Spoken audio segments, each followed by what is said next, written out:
The 2010s was loaded with EDM beats usually created by David Guetta or Calvin Harris.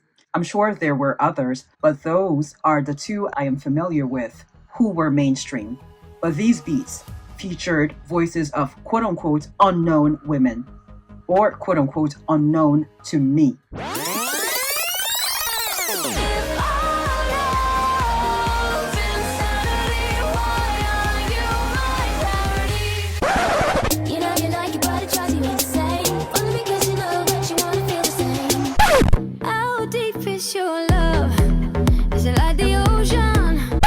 And I had placed Ellie Goulding in this category as she had this ethereal voice backed by usually heavy, epic dubstep fit for movie soundtracks, which is what a lot of her songs were used for, or she was featured on a lot of soundtracks for specific movies, which is fitting as Ellie had said on the Apple Music podcast that her love for music came from listening to movie soundtracks, and she would remember moments from the movie because of the music, so sort of a full circle moment there. And also not a bad gig, as the chances of getting nominated and/or winning both a Grammy and an Oscar in one season without having to be in the movie are higher. Billie Eilish got 2 Oscars for her Barbie and No Time to Die soundtracks. By the way, Ellie has been nominated for a Grammy twice and once for a Golden Globe.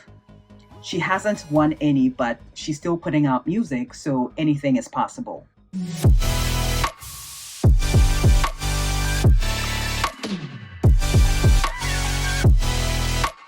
While we are on the topic of movies, Twilight and 50 Shades of Grey was how I was introduced to her, and from then on, the floodgates were open. My music sensibilities became more attuned to EDM because of her, where previously I considered EDM undanceable, noisy, and kind of all over the place because I had been accustomed to R&B, traditional aka Y2K pop, and hip hop, which all have a certain structure. I have spoken about this before in other videos, but I'll mention it again. When I lived in Florida, on my days off, if I wasn't going to the movies, I was going to Panera Bread for the purposes of editing my videos. Of course, I would buy a sandwich or something, but after that, I would bring out my laptop and sit there for hours editing. I went so often, the manager knew my name and my order.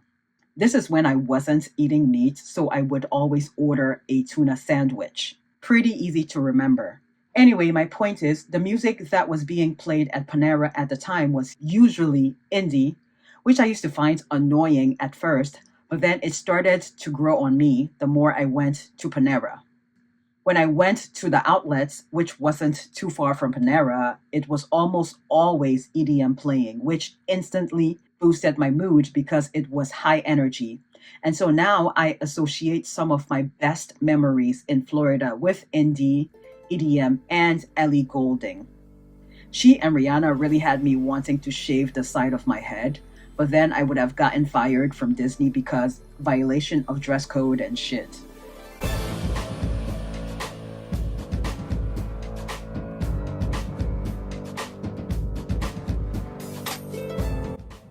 I didn't realize that Halcyon had 2 deluxes.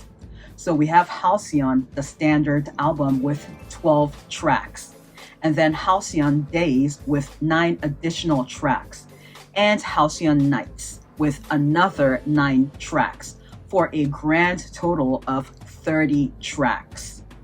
You think Taylor Swift was taking notes then for future projects such as the Tortured Poets Department? Probably not, but I just had to bring up Taylor because, for one, the Tortured Poets Department had 31 tracks. And for 2, they both dated Calvin Harris. Well, apparently, Ellie and Calvin were rumored to be dating after the I Need Your Love music video, but they insisted at the time that they were just friends.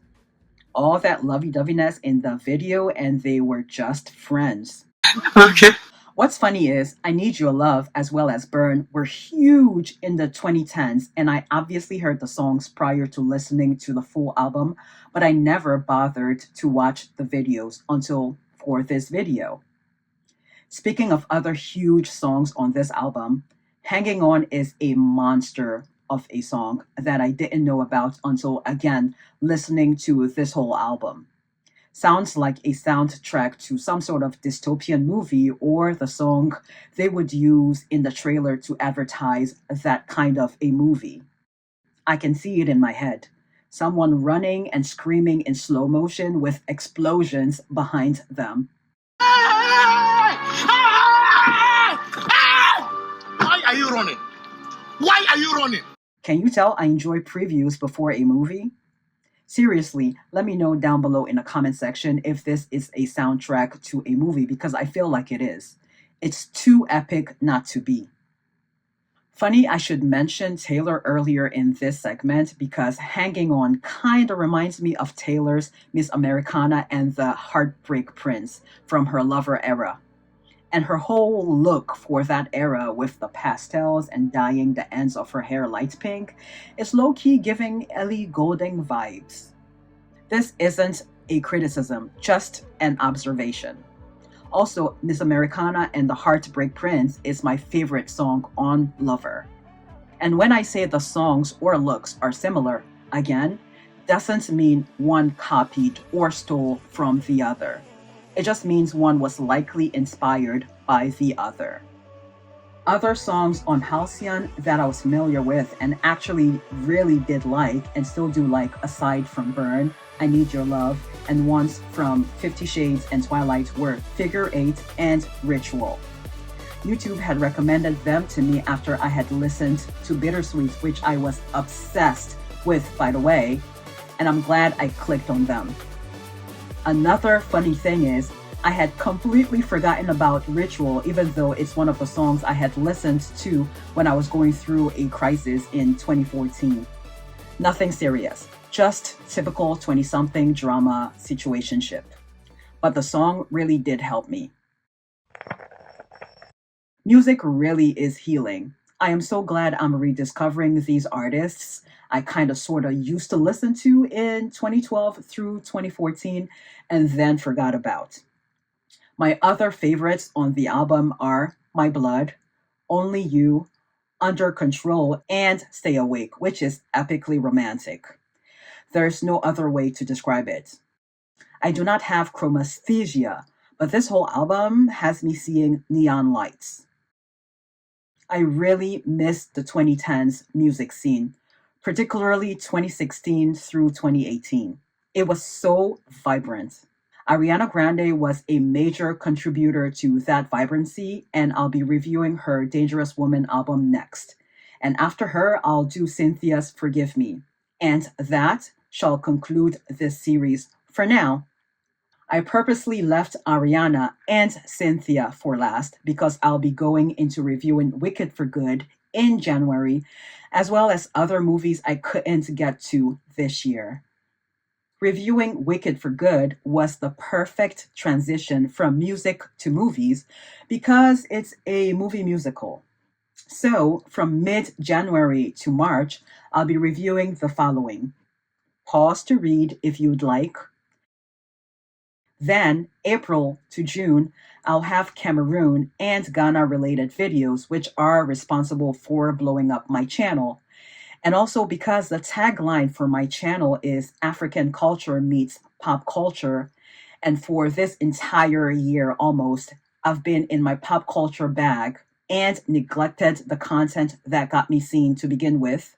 So I'll be returning to those for 2 months, and then I'll be back to this Black and White series with this group of 12 albums because this series is going to be a staple on this channel. It will allow me to review pop albums from different decades without it feeling random or all over the place because I'm tired of seeing pop reviews of the same 10 artists. So why not make the content I would like to see? And the Black and White album covers makes it cohesive. So if all of this sounds great to you, stick around, hit that notification bell. Link to my Patreon and my membership is below if you would like to join. $5 each a month. Joining both isn't necessary, and joining at all isn't a requirement unless you would like extra content and to support the channel. Okay, self-promo over. I'll be seeing you in a few days for my Dangerous Woman review. In the meantime, watch this next.